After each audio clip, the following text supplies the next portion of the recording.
Hi, my name's Gary Corbett. I worked for Fiduciary Trust, recently merged with Franklin Templeton shortly before 9/11. I was a computer operator on the night shift Monday night into Tuesday. The previous weekend there had been a power down.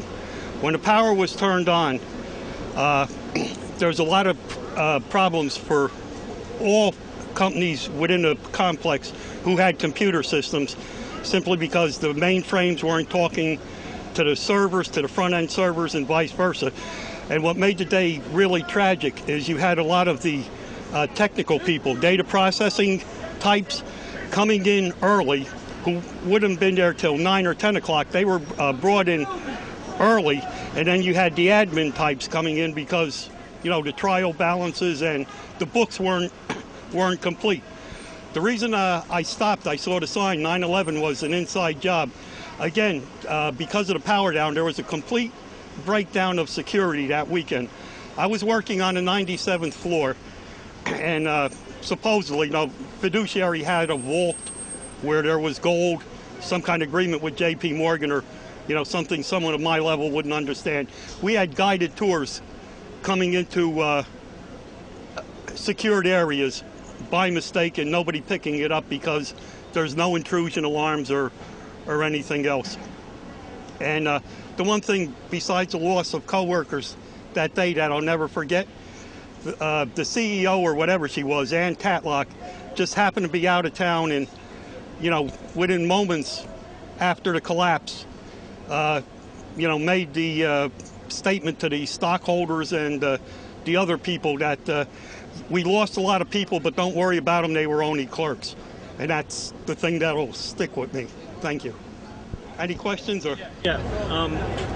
You mentioned the power down. Could you elaborate on that? And when was the power down? The power down started like Friday night close of business, gradually into Saturday morning. It was the essential areas only. Fiduciary Trust was completely down. We were just there on guard duty. We were doing nothing because the power was off. The power came on probably sometime, I'm guessing, about 4 o'clock Sunday afternoon. And this was before the towers came down? This was before. So, like, what I'm saying is, in regard how much before? A day. Power down was about 2 days before. Yeah, but it was off completely for a good 24 to 36 hours. And how many people went into the building during that period? Oh, in its heyday, the entire, you know, just because it's Friday, it's hard to put an estimate, but a lot of the back office people for all companies, including Fuji Bank, was like our neighbor, and you know, just dedicated people who would, you know, work in the dark. You know, I don't know how many are in the business world. Were there any unknown handyman type people? That's hard to say because you know, you don't see people from Local 3 every, you know, you see the maintenance people that you know for your floor, the assigned floors. You don't know who's from Local 3. You know, could be a guy with blue eyes, or, you know, he could be your stereotype, you know, Mideastern type, and, you know, it's New York. What's that around your neck? This is my ID card from Fiduciary Trust. It wasn't even changed over to Franklin Templeton, and sick as humor may be, the men's room key for the 97th floor. So call them, you know, good luck charms. And what brings you out to the site today? I came for the memorial services I have for the past few years once I got over the bitterness, and I'm also heavily involved in the Stop the Mosque. As far as Stop the Mosque, I'm not really anti-Islamic per se, though. I don't agree with Sharia. My thing is, this imam, I think he has one a few blocks north. He had his original congregation. There's been a congregation worshiping since 1970 on Warren Street. So they went through the Iran crisis and Desert Storm and that. There's never been an incident.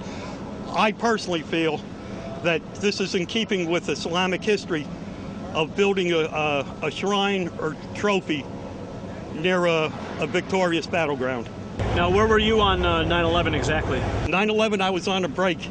I was theoretically to work the 7 o'clock till 7:30 a.m. shift, but because of the power down, I was about to meet my boss at 9 o'clock, but 9 o'clock never came. I was down the street at George's Luncheonette when the first plane hit, coming up, like I say, getting ready to have a 9 o'clock meeting.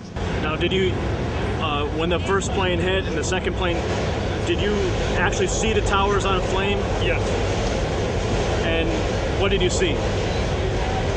Could you just describe? At first, another thing that immediately came to my mind, because I had military exposure, is all the responding units kind of congregated, including, it's nothing against anybody, it happens. I don't mean this to be derogatory, but you had police and fire brass all congregating. It's like, Jesus Christ, how are we gonna deal with this? You know, they violated the basic military rule, you know, don't bunch up, and that's what they did. And when the towers came down, that's what led to the deaths of a lot of the public servants' leadership. And that's you know, that's people on the chief level and everything else. That's not taking away from Christ. That's not taking away from you know, those people in leadership positions who knew it was a precarious situation and said, you know, I ain't going to send my guys anywhere I'm not going. So that was the other thing. I'm not taking away from, you know, anybody on that. I appreciate their efforts.